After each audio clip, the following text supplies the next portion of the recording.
Hello everyone. So Equitas small finance bank, क्या ये सबसे अंडर वैल्यूड बैंक है स्मॉल फाइनेंस बैंक की कैटेगरी में? इस टॉपिक पे आज हम डिस्कशन करेंगे।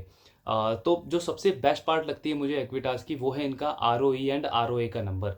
अगर हम आर ओ ई देखें एक्विटास का तो 2.03% के आसपास है करेंटली। आर ओ ई इनका 14.60%, यानी कि ऑलमोस्ट 15% के आसपास है।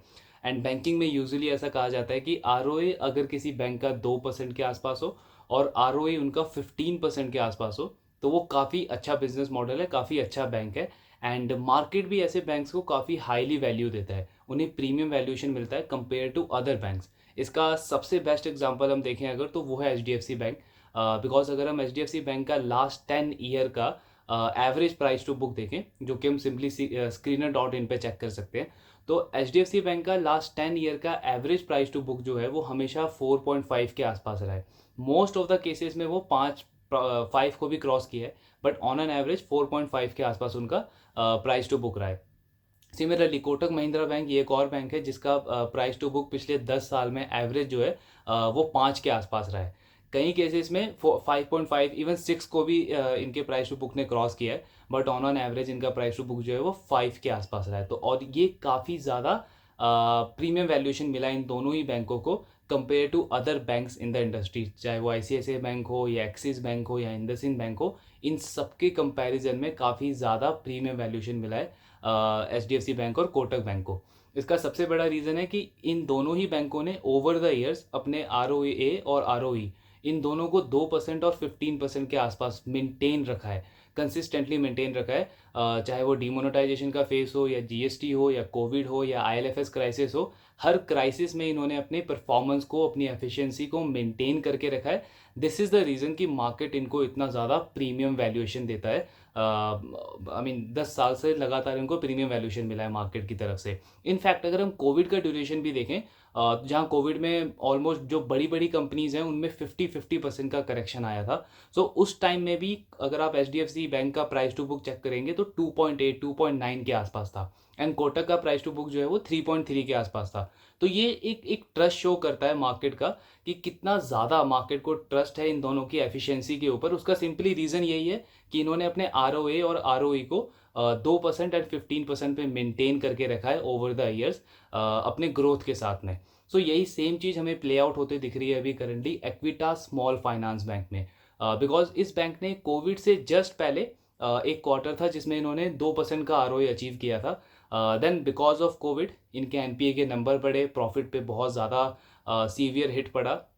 एंड इनका आर जो है वो कोविड के बाद काफ़ी ज़्यादा नेगेटिव हो गया था, 0.2 0.3 के आसपास था इनका आर और आर भी जो है इनका वो 2% से भी नीचे चला गया था। बट लास्ट ईयर जैसे जैसे इनकी परफॉर्मेंस इंप्रूव हुई, इन्होंने सेकेंड क्वार्टर में अपना आर जो है वो वापस से 2% अचीव किया।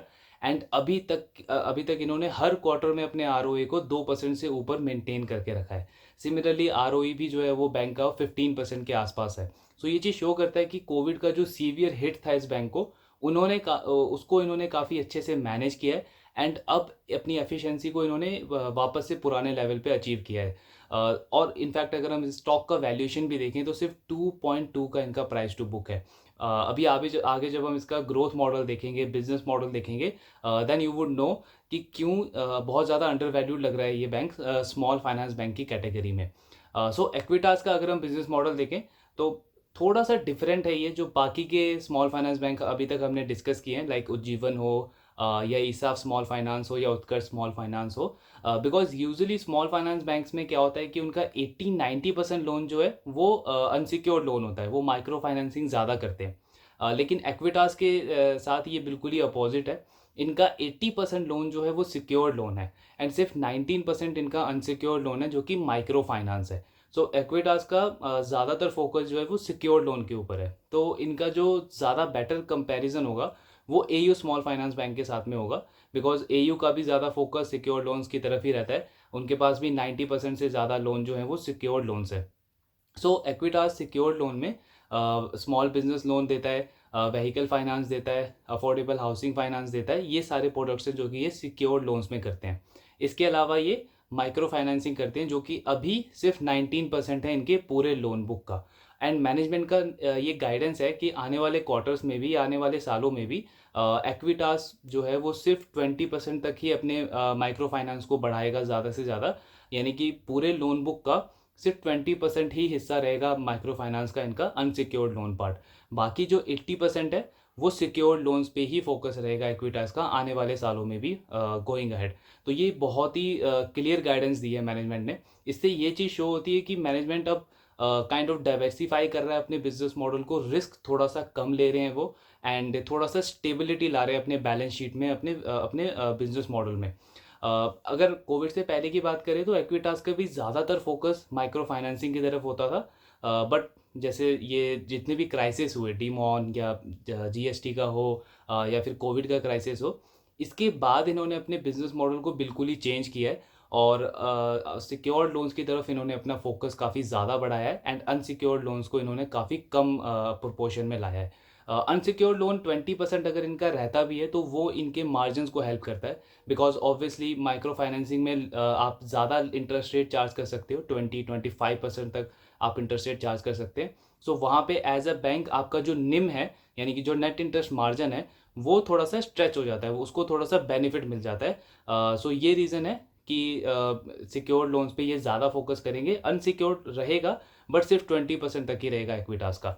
नाउ अगर हम इनके प्रेजेंस की बात करें तो जो सबसे एक बड़ी नेगेटिव चीज़ लगती है मुझे एक्विटास की, वो इनकी प्रेजेंस में ही है, बिकॉज इनका 50% लोन जो है वो सिर्फ तमिलनाडु के स्टेट से आता है। ऑलमोस्ट आधा लोन बुक जो है वो इनका डिपेंड है सिर्फ एक ही स्टेट के ऊपर। हमने ये चीज़ ईसैफ स्मॉल फाइनेंस के साथ में डिस्कस की थी एंड उत्कर्ष के साथ में भी डिस्कस की थी कि ईसैफ का 40% लोन जो है वो केरला से आता है एंड उत्कर्ष का 73% लोन जो है वो यूपी एंड बिहार के स्टेट से आता है। लेकिन उन दोनों का एक स्टेट के ऊपर कॉन्सेंट्रेशन फिर भी थोड़ा कम था कंपेयर टू एक्विटास। इनका 50% लोन जो है वो सिर्फ एक ही स्टेट से आता है and that is Tamil Nadu. So obviously जो कि हम लैंडिंग के बिजनेस में हमेशा डिस्कस करते हैं कि अगर आपका पोर्टफोलियो जो है वो डाइवर्सिफाई नहीं है तो उसमें रिस्क काफ़ी ज़्यादा है, क्योंकि सपोज कल को चल के अगर कोई बहुत बड़ा फ्लड आ जाता है तमिलनाडु के स्टेट में, या कोई भी ऐसी क्राइसिस होती है तमिलनाडु के स्टेट में, तो इनके 50% लोन के ऊपर, 50% बुक के ऊपर काफ़ी ज़्यादा नेगेटिव इम्पैक्ट पड़ेगा। सो उस अकॉर्डिंग ऑब्वियसली एक्विटास को अपने बुक को डाइवर्सिफाई करना चाहिए, अपने बिजनेस को थोड़ा सा और ज़्यादा एक्सपैंड करना चाहिए। ऑल्दो अगर हम इस नंबर को लास्ट 2 साल से कंपेयर करें तो वहाँ पे हमें ये चीज़ दिखती है कि मैनेजमेंट ने अपना रिस्क थोड़ा सा डाइवर्सिफाई किया है, बिकॉज 2 साल पहले तमिलनाडु में इनके 56% लोन थे, अब वो कम होकर के 50% हुए हैं। बट स्टिल ये जो डाइवर्सिफाई कर रहा है ये बैंक, इसको थोड़ा सा और इन्हें थोड़ा सा पेस ऑफ डाइवर्सिफिकेशन थोड़ा बढ़ाना चाहिए एक्विटास को। नाउ अगर हम इनकी Q2 की परफॉर्मेंस की बात करें कि करंटली ये बिजनेस कैसा परफॉर्म कर रहा है, तो इनका 37% की लोन बुक की ग्रोथ आई है Q2 के अंदर। डिपॉजिट बुक अगर हम देखें तो 42% से ग्रो हुआ है on a Y basis. Margins में थोड़ा सा डिक्लाइन आया है, 8.72% के मार्जिन थे लास्ट क्वार्टर में, वो अब कम होकर के 8.43% पे आए हैं। एंड अगर हम नेट प्रॉफिट की बात करें तो वो 70% से ग्रो हुआ है। सो हर एक पैरामीटर पे देखें तो बहुत ही अच्छे रिजल्ट हैं। इनफैक्ट अगर एसेट क्वालिटी भी हम देखते हैं इस बैंक का तो वो भी क्वार्टर ऑन क्वार्टर इंप्रूव हुआ है। GNPA नंबर इनका 2.60 था लास्ट क्वार्टर में, वो अब इंप्रूव होकर के 2.12% पे आया है। सो हर एक पैरामीटर पे ये बैंक बहुत अच्छा परफॉर्म कर रहा है, ग्रोथ बहुत ही ज़बरदस्त है एंड एसेट क्वालिटी में भी काफ़ी अच्छा ट्रेंड आ रहा है एक्विटास के। अब यहाँ पे दो चीज़ें हैं जो मैनेजमेंट ने गाइड करी है आने वाले टाइम में। एक तो इनका कॉस्ट टू इनकम जो है वो काफ़ी ज़्यादा है, 65% इनका कॉस्ट टू इनकम है। उसका सबसे बड़ा रीज़न ये है कि बैंक ने पिछले 1 साल के अंदर काफ़ी ज़्यादा ब्रांचेस ओपन किए हैं, जो हमने अभी डिस्कस किया कि तमिलनाडु में पहले इनका काफ़ी ज़्यादा कॉन्सेंट्रेशन था, वो अब कम होकर के धीरे धीरे 50% पे आया है। सो उसका रीज़न यही है कि जो नए ब्रांचेस इन्होंने ओपन किए हैं वो इन्होंने सेंट्रल रीजन में, नॉर्दर्न रीजन में ओपन किए हैं। सो उससे तमिलनाडु का जो कॉन्सेंट्रेशन है वो थोड़ा सा कम हुआ है। सो उसमें कॉस्ट लगी है इनकी। इन्होंने एम्प्लॉयज़ काफ़ी ज़्यादा हायर किए हैं। लास्ट ईयर इनके पास सिर्फ 18,000 एम्प्लॉयज़ थे, अभी करंटली ऑलमोस्ट 22,000 एम्प्लॉयज़ हैं एक्विटास बैंक के पास। सो जिसकी वजह से ऑब्वियसली आपकी जो ऑपरेशनल कॉस्ट है वो काफ़ी ज़्यादा बढ़ गई है। इसके साथ में इन्होंने इंश्योरेंस प्रोडक्ट जो है वो डिस्ट्रीब्यूट करना स्टार्ट किया है, म्यूचुअल फंड प्रोडक्ट को डिस्ट्रीब्यूट करना स्टार्ट किया है, अपना नया ऐप लॉन्च किया है, IT पे काफ़ी ज़्यादा इन्वेस्टमेंट किया है। सो इन सारी चीज़ों की वजह से एक्विटास की कॉस्ट काफ़ी ज़्यादा बढ़ी है पिछले कुछ टाइम में, और कॉस्ट टू इनकम इनका 65% है। अब मैनेजमेंट ने यहाँ पे दो चीज़ें कही हैं जो कि बहुत इंपॉर्टेंट है आने वाले क्वार्टर्स या आने वाले कुछ सालों के लिए। नंबर वन ये कि एक तो जो मार्जिन में इनका श्रिंक आया है, यानी कि 8.72% से 8.43% के आसपास इनका मार्जिन है। इसका सबसे बड़ा रीज़न है कॉस्ट ऑफ फंड बढ़ा है। कस्टमर्स आज के टाइम पे सेविंग अकाउंट से पैसा निकाल के फिक्स डिपॉजिट में पैसा डाल रहे हैं जहाँ पे इंटरेस्ट रेट ज़्यादा है। सो ऑब्वियसली उसकी वजह से आपका जो कॉस्ट ऑफ फंड है वो बढ़ गया है एंड आपके मार्जिन को इम्पैक्ट पड़ा है। और ये पूरी इंडस्ट्री में हुआ है, ये हर एक बैंक के साथ में हुआ है। इवन अगर आप HDFC बैंक का कासा भी देखो तो वो भी काफ़ी ज़्यादा कम हुआ है पिछले एक साल में। सो उससे इनके मार्जिन को इम्पैक्ट पड़ा है। लेकिन एक्विटास का कहना ये है कि अभी रिसेंटली इन्होंने अपने लेंडिंग रेट्स बढ़ाए हैं, यानी जिस रेट पे ये लोन देते हैं वो रेट इन्होंने इंक्रीज़ किया है। और इंटरेस्ट रेट हम ग्लोबली देख रहे हैं कि अब इंटरेस्ट रेट बढ़ना बंद हो गया है। आई मीन US फेड ने भी क्लियरली कह दिया है कि यहाँ से अब इंटरेस्ट रेट वो बढ़ाने नहीं वाले एंड पॉसिबल है कि 2024 में इंटरेस्ट रेट जो है वो कट होने स्टार्ट हो जाए। RBI ने भी काफ़ी पहले इंटरेस्ट रेट बढ़ाने बंद कर दिए थे एंड इन्फ्लेशन के नंबर भी हम देख रहे हैं कि धीरे धीरे कंट्रोल में आ रहे हैं। सो इससे एक पॉसिबिलिटी ये है कि जो इंटरेस्ट रेट है वो अब आगे जाके कम होंगे, कट होगा। सो जैसे ही इंटरेस्ट रेट कट होगा उसका सबसे बड़ा बेनिफिट एक्विटास को ये होगा कि इन्होंने एक तो लैंडिंग रेट बढ़ाया है, तो लोन पे इंटरेस्ट रेट जो है वो ये ज़्यादा चार्ज करेंगे, बट डिपॉजिट पे जो इंटरेस्ट रेट है वो ये कम देंगे, उसके बीच में जो डिफरेंस है वो बढ़ जाएगा। तो उससे इनके जो मार्जिन्स हैं वो आने वाले क्वार्टर्स में काफ़ी ज़्यादा इम्प्रूव हो सकते हैं एंड उससे इनकी प्रॉफिटेबिलिटी पे एक अच्छा इम्पैक्ट पड़ सकता है। दूसरा इसका रीज़न ये है कि जो हमने अभी इन्वेस्टमेंट डिस्कस की एक्विटास की, सो उस पे बैंक का कहना है कि अभी लास्ट 1-2 सालों में इन्होंने काफ़ी ज़्यादा ब्रांचेस ओपन किए हैं एंड आने वाले कुछ टाइम में उतने पेस से ये नए ब्रांचेस ओपन नहीं करेंगे। ब्रांचेस ओपन होंगे बट थोड़ा सा पेस जो है उसका वो थोड़ा सा स्लो हो जाएगा एंड हायरिंग भी ऑब्वियसली स्लो हो जाएगी। सो इससे जो इनकी कॉस्ट टू इनकम है वो काफ़ी ज़्यादा कम होने लगेगी आने वाले क्वार्टर्स में, क्योंकि कॉस्ट जो है वो आपकी बच जाएगी। आप नए एम्प्लॉयज़ हायर नहीं कर रहे, आप नए ब्रांचेस ओपन नहीं कर रहे, वहाँ पे इलेक्ट्रिसिटी का पैसा नहीं लग रहा, वहाँ पे रेंट का पैसा नहीं लग रहा। सो ये सारी कॉस्ट जो है वो बैंक की सेव होगी, जिससे एक और इनका इम्पैक्ट पड़ेगा मार्जिन्स पे एंड प्रॉफिटेबिलिटी पे। तो ये दो बहुत ही बड़े ट्रिगर है एक्विटास के आने वाले क्वार्टर्स में। साथ में अगर हम गाइडेंस की बात करें तो मैनेजमेंट ने जो ग्रोथ गाइडेंस दी है वो है 25 to 30%, यानी उनका टारगेट है कि आने वाले कुछ सालों के लिए 25 से 30% पे अपने बिजनेस को ग्रो करना चाह रहे हैं वो। करंट ग्रोथ रेट देखें तो हम ऑलरेडी 36-37% पे ये बिजनेस ग्रो कर रहा है, यानी कि जो गाइडेंस है उससे ज़्यादा ही अभी ये बिजनेस करंटली डिलीवर कर रहा है। सो ग्रोथ पैरामीटर पे या आउटलुक के पैरामीटर पे ये बैंक जो है वो काफ़ी अच्छा परफॉर्म कर रहा है। नाउ सबसे इम्पॉर्टेंट कि क्यों ये बाकी बैंक से अंडर वैल्यूड है, अगेन वही चीज़ आ जाती है price to book and ROE और ROA। अगर हम ईसैफ स्मॉल फाइनेंस बैंक या उत्कर्ष या उज्जीवन इन तीनों को अगर हम कंपेयर करें एक्विटास के साथ में, तो इक्विटास का जो ग्रोथ है वो काफ़ी ज़्यादा है compare to these all banks जो जो भी हमने डिस्कस किए। 35% के आसपास की ग्रोथ रेट है एक्विटास की, प्लस इनका जो प्राइस टू बुक है वो ऑलमोस्ट सिमिलर है जो उत्कर्ष का है या जो ईसैफ स्मॉल फाइनेंस बैंक का है, यानी वैल्यूएशन के पैरामीटर पे ये तीनों बैंक सिमिलर हैं।